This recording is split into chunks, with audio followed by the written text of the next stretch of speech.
बहुत समय पहले की बात है। एक छोटी सी गांव में एक फकीर रहा करता था। फकीर के पास कुछ नहीं था। मांग तांग कर लोगों से भिक्षा लेकर आता और उसी से वह फकीर अपना गुजर बसर करता था। एक दिन क्या हुआ, उस फकीर के घर रात को चोर घुस आए। अब घर में कुछ भी नहीं था, सिर्फ एक कंबल था जो फकीर उस कंबल को ओढ़कर लेटा हुआ था। सर्द रात थी, पूर्णिमा की रात। फकीर रोने लगा क्योंकि घर में चोर आए हैं और चुराने को कुछ नहीं है। इस पीड़ा से फकीर रोने लगा। अब चोरों को फकीर की सिसकियां सुनकर रहा नहीं गया। सो चोरों ने पूछा कि भाई क्यों रोते हो?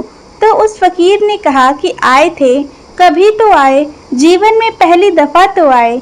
यह सौभाग्य तुमने दिया, मुझ फकीर को भी यह मौका दिया। लोग फकीरों के यहाँ चोरी करने नहीं आते, सम्राटों के यहाँ जाते हैं। तुम चोरी करने क्या आए? तुमने मुझे सम्राट बना दिया। क्षण भर को मुझे भी लगा कि अपने घर भी चोर आ सकते हैं, ऐसा सौभाग्य। लेकिन फिर मेरे आंखों में आंसू भर आया। मैंने बहुत रोका, लेकिन कहीं तुम्हारे काम में बाधा ना पड़े, इसके लिए मैंने खुद को रोका, लेकिन मुझसे रुका नहीं गया। सिसकियां निकल गईं क्योंकि घर में कुछ है ही नहीं। तुम अगर जरा 2 दिन पहले खबर कर देते तो मैं इंतजाम करके रखता। दोबारा जब आओ तो सूचना तो दे ही देना।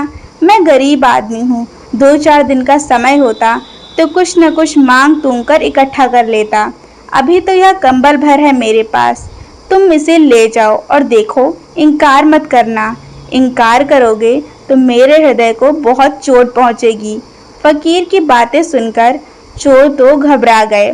उनके कुछ समझ में नहीं आया। ऐसा आदमी उन्होंने कभी नहीं देखा था।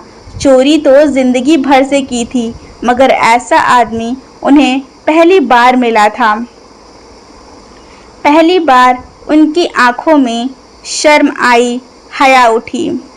पहली बार किसी के सामने वे नतमस्तक हुए। वे उस कंबल को लेने से मना नहीं कर सके। मना करके वे उसके दिल को दुखाना नहीं चाहते थे, तो उन्होंने कंबल ले लिया। लेकिन लेना भी मुश्किल था। इस पर कुछ और नहीं है। कंबल छूटा तो पता चला कि फकीर नंगा है। कंबल ही ओढ़े हुए था।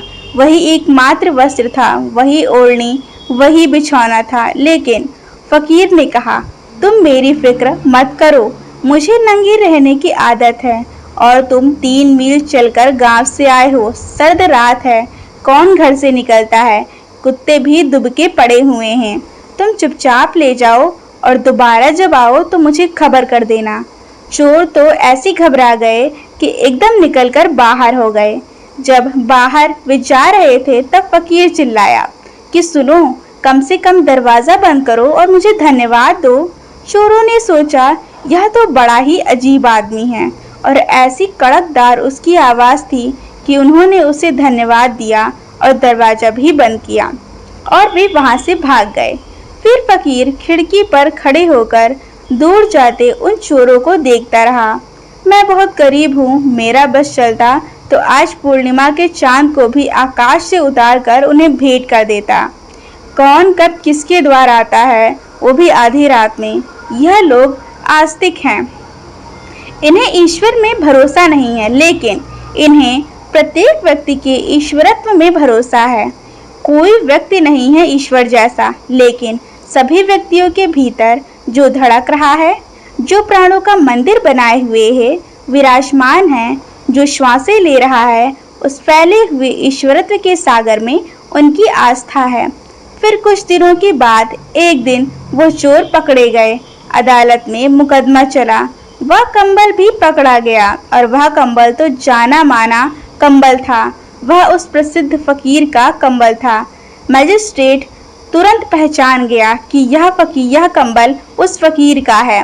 तो तुम उस गरीब फकीर के यहाँ भी चोरी करने गए थे?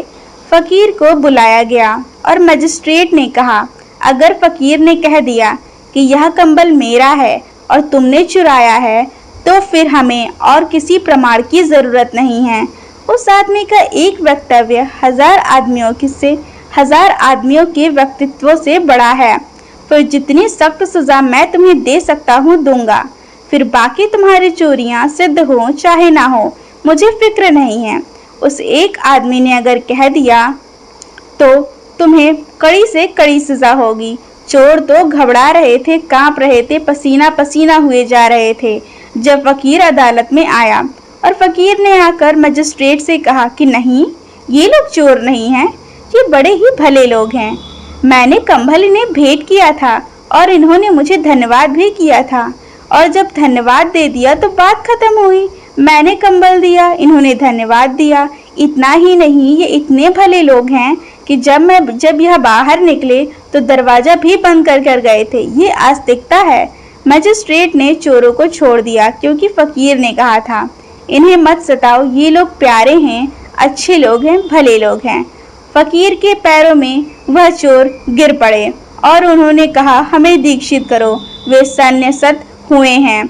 और फकीर इस बात पे खूब हंसा और उसने कहा कि तुम सन्यास में प्रवेश कर चुके हो। और फकीर ने कहा कि तुम सन्यास में प्रवेश कर सको इसलिए तो कंबल भेंट दिया था, इसे तुम पचा थोड़े ही सकते थे। इस कंबल में मेरी सारी प्रार्थनाएं बुनी थी, इस कंबल में मेरे सारे शब्दों की कथा थी, यह कंबल नहीं था। उस फकीर ने कहा, प्रार्थनाओं से बुना था, इसी को ओढ़कर ध्यान किया था, इसमें मेरी समाधि का रंग था, गंध थी, तुम इससे बच नहीं सकते थे।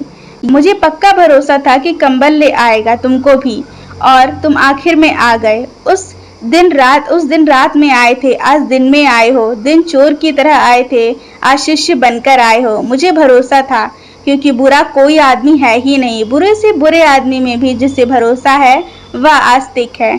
चोर में जो अचोर को देख ले वह आस्तिक है, बेईमान में जो ईमानदार को देख ले वह आस्तिक है, असाधु में भी जो साधुता को खोज ले।